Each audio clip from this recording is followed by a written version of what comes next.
DU में मैंने करीब 5 साल डिबेटिंग की और मेरा ख्याल है कि लगभग मतलब 300-400 डिबेट्स मैंने जीती होंगी डीयू में, कुछ हारी भी होंगी, लेकिन मैंने खूब डिबेट, वो मेरा दरअसल दाना पानी था, रोजी रोटी मेरी वही थी कॉलेज के दिनों में। घर से पैसे मैं लेता नहीं था, मिलते भी नहीं थे, लेना क्या था, मतलब ऐसी स्थिति भी नहीं थी उस समय मेरे घर में कि मिल सके। तो डिबेटिंग मेरा रोजगार था, एम्प्लॉयमेंट था मेरा, उससे काम चल जाता था आराम से, उसका भी चल जाता था। वो हंसराज से था, मैं जाकिर हुसैन से था, हम खूब डिबेट से मिलते थे। अक्सर ट्रॉफी या तो हम जीते थे या वो जीतता था, कोई भी जीते रूम पे ही आती थी क्योंकि हम रूममेट्स थे, एक साथ ही रहते थे। वो मुझसे योग्यताओं के मामले में 21 था, बल्कि अगर वो 21 था तो मैं 15 ही रहा हूँगा या 12 रहा हूँगा, 22 या 21 तो नहीं रहा हूँगा, मुझसे बेहतर था योग्यताओं में, बड़ा अच्छा व्यक्ति था। ग्रेजुएशन के बाद मैंने एमए हिंदी साहित्य में एडमिशन लिया, जबकि बीए ऑनर्स हिस्ट्री में किया था मैंने। उसने तय किया कि वो कुछ और करेगा, प्रोफेशनल कोर्स करेगा, नौकरी करेगा, तो वो चला गया दिल्ली से, मैं दिल्ली में रहा। फिर मैं एमए के बाद तैयारी करने लगा यूपीएससी की, तब तक मैं यूजीसी जेआरएफ कर चुका था। पहला अटेम्प्ट दिया, प्रीलिम्स हो गया। मेंस मेरा 96 के मेंस की बात कर रहा हूँ, मेंस शुरू होने वाला था, 2 दिन रह गए थे। करीब 10 दिन पहले वो मेरे पास आया हुआ था दिल्ली में, मिलजुल के अच्छे से बात कर गया था। उन दिनों उसका एक प्रेम संबंध कहीं हमारी ही एक मित्र के साथ चल रहा था। हम सब दोस्त थे, तो उनमें से 2 लोगों का आपस में एक अफेयर था। मुझे नहीं पता क्या हुआ, लेकिन मेरे मेन एग्ज़ाम से 2 दिन पहले रात को 12 बजे एक फ़ोन आया और ये बताया गया कि मेरे दोस्त ने फंदा लगा के अपनी जीवन लीला समाप्त कर ली है। वो दिल्ली से दूर था कहीं, और जिस व्यक्ति के बारे में मेरी राय ये थी कि उतना जीवट वाला व्यक्ति कोई हो नहीं सकता, जो ज़िंदगी से हार सकता ही नहीं, जिसके होने से कई लोग हमेशा जीता हुआ महसूस करते हैं, वो चुपचाप एक बंद कमरे में ज़िंदगी से हार गया। मैं आज तक नहीं समझ पाया कि ऐसा कैसे हुआ। बाद में टटोला, उसके पेरेंट्स से बात हुई, भाई से बात हुई, उन्होंने उसकी याद में एक सोशल वर्क शुरू किया ताकि किसी और बच्चे को ऐसा ना करना पड़े। तो जो हल्का हल्का अनुमान हुआ वो ये कि शायद कुछ ऐसा था रिलेशनशिप में जो नहीं संभल पाया था, और रिश्ता टूट ना जाए इसका दबाव बहुत ज़्यादा था, और वो दबाव झेल नहीं पाया। इस उम्र में ऐसा ऐसा फेज आता है, कई बार आता है। ये एक कहानी है, हंसराज कॉलेज से ही जुड़ी है, इसलिए मैंने सोचा कि वहीं से बात शुरू करूँ। नाम जैसा कि मैंने कहा मैं नहीं बताऊंगा, तो नाम बताने का मतलब भी नहीं, और वो जिसकी मैं कहानी सुना रहा हूँ आप लोगों के जन्म से पहले की बात है। आप तो सब 21वीं सदी वाले बच्चे होंगे ना, जेन जी होंगे आप सब लोग, तो ये तो बहुत पुरानी बात है। एक दूसरी कहानी सुनाता हूँ, मैं आपको 2-3 कहानियाँ सुनाऊंगा, फिर उन सबका सार निकाल लेंगे एक साथ हम लोग। दूसरी कहानी ये है कि जब मेरा सिलेक्शन हो गया 97 में, मतलब 96 अटेम्प्ट में पहली बार में मेरा सिलेक्शन हो गया था, मैं एक्सटेंशन लेके तैयारी कर रहा था, और डीयू में मैं पढ़ा भी रहा था उस समय। तब मैं शायद डीएवी कॉलेज में था या अग्रसेन को, मैं 2 जगह पढ़ा है डीयू में, तो उनमें से किसी कॉलेज में पढ़ा रहा था उस समय में। तो उस समय एक लाइब्रेरी है कैंपस में ही, सेंट्रल रेफरेंस लाइब्रेरी, आप जानते होंगे, सीआरएल बोलते हैं, जो विवेकानंद जी की स्टैच्यू है उसके सामने ही वो लाइब्रेरी है। उस लाइब्रेरी में नीचे सब बैठ के पढ़ते हैं, और टॉप फ्लोर पे रिसर्च फ्लोर है जहाँ एमफिल पीएचडी वाले बच्चे पढ़ते हैं। मैं उस समय शायद पीएचडी कर रहा था या एमफिल खत्म हुई थी, वहीं बैठता था, पढ़ता था रोज। कई दोस्त पढ़ते थे हम लोग वहाँ। हम सुबह 8 बजे लाइब्रेरी खुलते ही वहाँ घुसते थे, रात को 1 बजे निकलते थे लाइब्रेरी बंद होने के समय। तो वहाँ एक छत थी, छत पे छोटी सी कैंटीन थी जहाँ हम लोग जब जब बोर होते थे दिन में 3-4 बार जाके चाय पीते थे। चाय पी ली, बिस्किट खा लिया, थोड़ी गप्पे मार ली, वो सब वहाँ करते थे। तो वहाँ मेरे बहुत सारे दोस्त थे, उनमें से कई लोग अब बहुत सीनियर सिविल सर्वेंट्स हैं, कुछ लोग प्रोफेसर्स हैं डीयू में। 2 बच्चे थे मुझसे जूनियर, 3-4 साल जूनियर थे, बड़े प्यारे बच्चे थे। मुझे उस समय तक पढ़ाई लिखाई का शौक अच्छा खासा हो गया था, तो वो रोज़ मेरे साथ बैठते थे केवल बात करने के लिए, किसी मुद्दे पर बहस करनी है तो बहस होती थी, समझते थे। फिर मुझे पता लगा कि वो दोनों रिलेशनशिप में हैं, रिश्ते में हैं। दोनों ने शादी भी कर ली। उनकी योजना डीयू में पढ़ाने की थी या सिविल सर्विस की भी थी, शायद पता नहीं। मेरा इंटरेक्शन बहुत ज़्यादा उसके बाद रहा नहीं उनसे, क्योंकि मैं सर्विस में चला गया था। इतने जिज्ञासु बच्चे थे दोनों, इतने जिज्ञासु कि उनसे मिलकर तबीयत खुश हो जाती थी, कि हर चीज़ जानने का मन करता था उनका, हर विषय पढ़ने का मन करता था। एकदम जीवन से भरे हुए बच्चे, आंखों में चमक ऐसे। फिर दोनों की शादी हुई तो मैं शादी में जा नहीं पाया, क्योंकि मेरा रिश्ता सिर्फ लाइब्रेरी में 1 घंटा गप मारने वाला था, उससे ज़्यादा था नहीं रिश्ता उनके साथ। फिर सुनता रहता था कि मैं सब बढ़िया चल रहे, पढ़ाई कर रहे हैं, तैयारी कर रहे हैं। इंटरकास्ट मैरिज की उन लोगों ने, खूब हंगामा हुआ, दोनों घर में तलवारें खिंच गई, किसी तरह से तलवारें संभाली गई, मैनेज हुआ, दोनों साथ रहने लगे। और फिर 3-4 साल के बाद एक दिन मैंने खबर सुनी कि उस बच्ची ने फंदा लगा के जीवन लीला समाप्त कर ली। ये बात भी दिल्ली विश्वविद्यालय की, ये उस दौर के सब लोग इस कहानी को जानते हैं। मेरे ख्याल से दोनों कहानी आपकी प्रिंसिपल मैडम जानती होंगी, नहीं ध्यान कर पाएंगे तो मैं उनको जैसे नाम बोलूंगा अकेले में वो तुरंत समझ जाएंगे मैं किसकी बात कर रहा हूं। मैं आज तक नहीं समझ पाया कि ऐसा क्या हुआ होगा।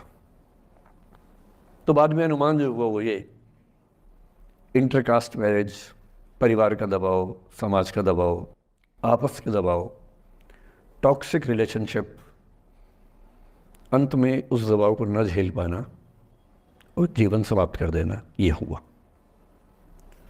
ये 2 घटनाएं हैं। एक तीसरी घटना ये है कि दिल्ली में आज से 25 साल पहले घटना घटी। आप लोग तो बस पैदा हुए होंगे, घुटनों में चल रहे होंगे, या उससे 5-7 साल पहले की बात रही होगी। ये घटना दिल्ली के सब सीनियर लोग जानते हैं, जिनकी उम्र 35-40 साल है वो सब जानते हैं इस घटना को।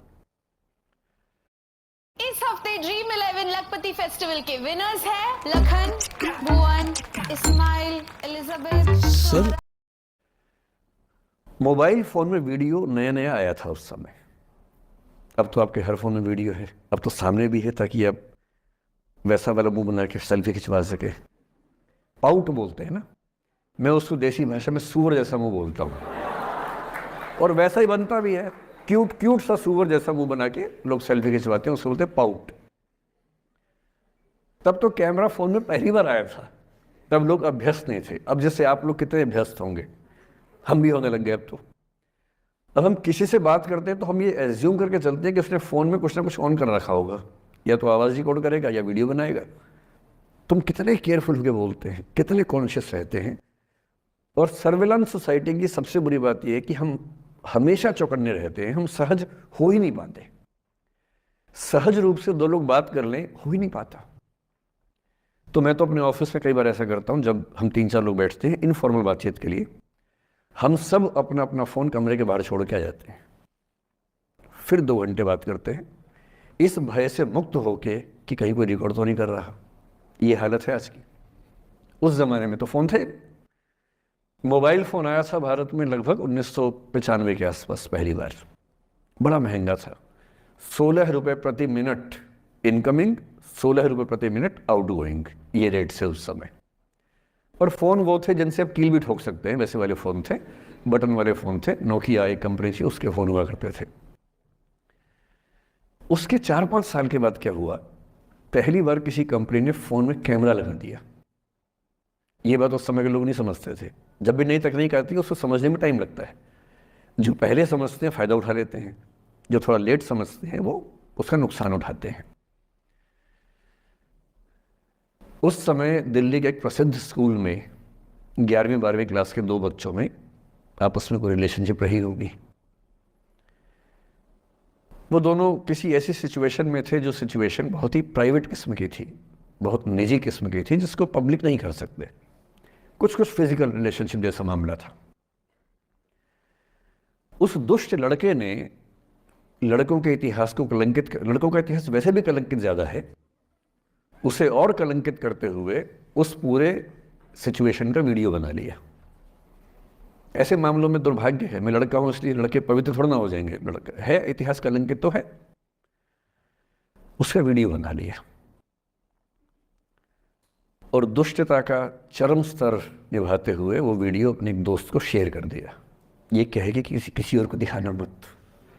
जैसा कि होता है अफवाहों की दुनिया में, हर अफवाह एक व्यक्ति एक को ही बताता है, ये कह के किसी और को मत बताना, और अगला व्यक्ति भी अगले को यही कह के बोलता है किसी और को मत बताना, और इस तरह से पूरे शहर को खबर होती है और सबको लगता है कि सिर्फ मुझे पता है। वो वीडियो फैल गया। नए नए फ़ोन आए थे, पर वो फ़ोन कम लोगों के पास थे, कैमरे वाले फ़ोन। तो फ़ोन से कितना फैलता, ज़्यादा नहीं फैला।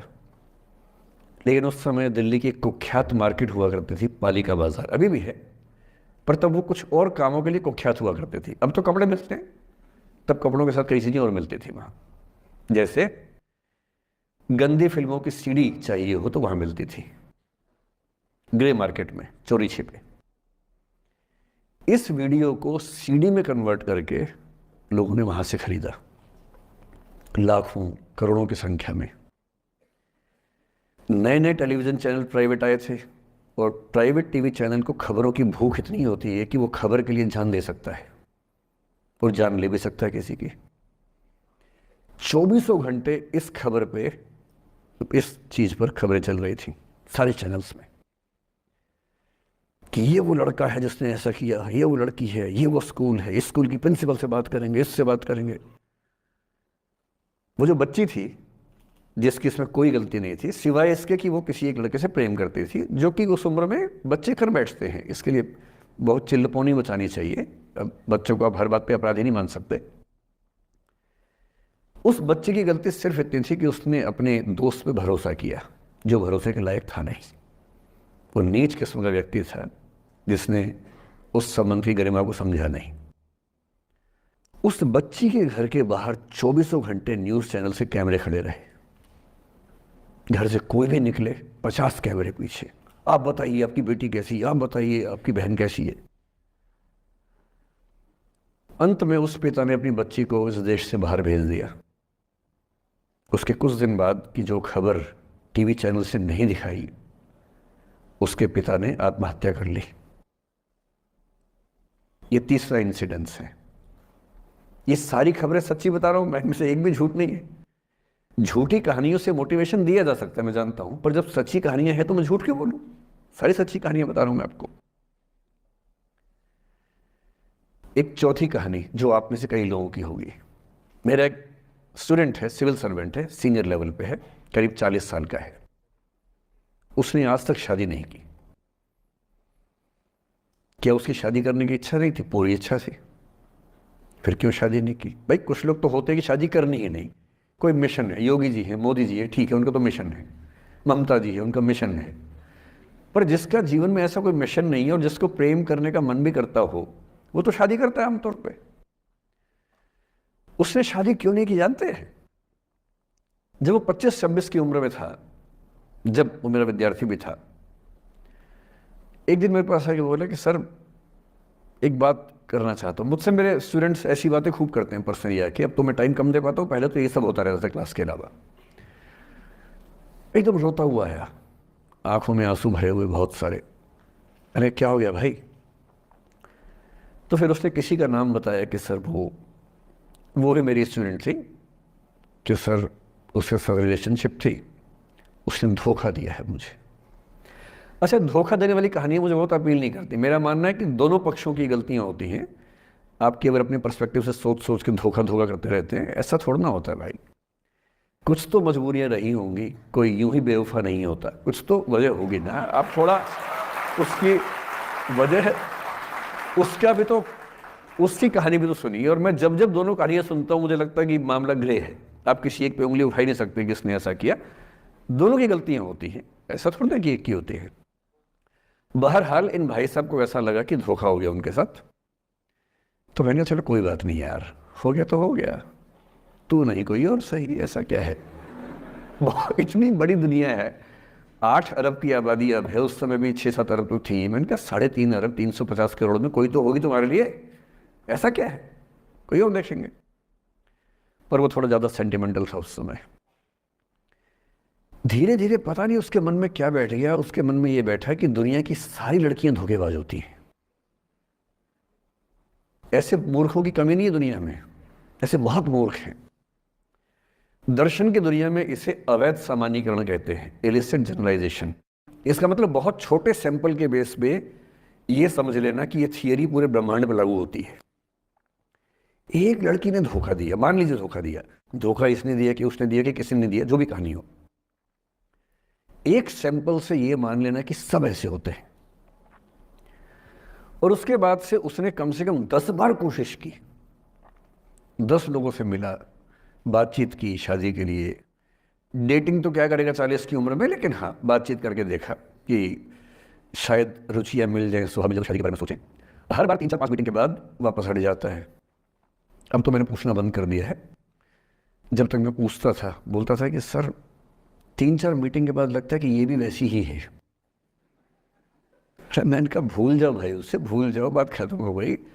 उसके बच्चे घूम रहे हैं आजकल स्कूल में, अब तुम कम से कम शादी तो कर लो। वो भाई साहब आज तक अकेले हैं, और अब तो बाज़ार में मूल्य भी कम हो गया उनका, अब विकल्प भी ज़्यादा नहीं मिलते हैं। अब जो विकल्प मिल रहे हैं वहाँ उसकी रुचि और कम हो गई है, तो पूरी संभावना है कि वो जीवन अकेले ही गुजरेगा अब उसका। एक अंतिम एग्जाम्पल देके फिर मैं निष्कर्ष की तरफ बढ़ूंगा। मैं एक आईएएस ऑफिसर को जानता हूँ, 2 आईपीएस को जानता हूँ, बहुत योग्य लोग, देश के सबसे अच्छे संस्थाओं से पढ़े हुए लोग, प्रॉपर आईएएस प्रॉपर आईपीएस में नौकरी करने वाले लोग, और इन तीनों ने अपना जीवन समाप्त कर लिया नौकरी में रहते हुए। क्यों?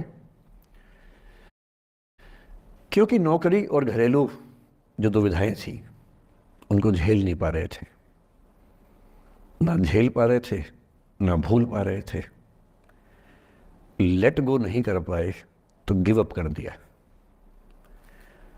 और इसलिए मुझे अक्सर लगता है कि जितनी चीज़ें हम सिखाते हैं बच्चों को, हिस्ट्री, इकोनॉमिक्स, लिटरेचर, वो सब ठीक है, उनका भी महत्व है।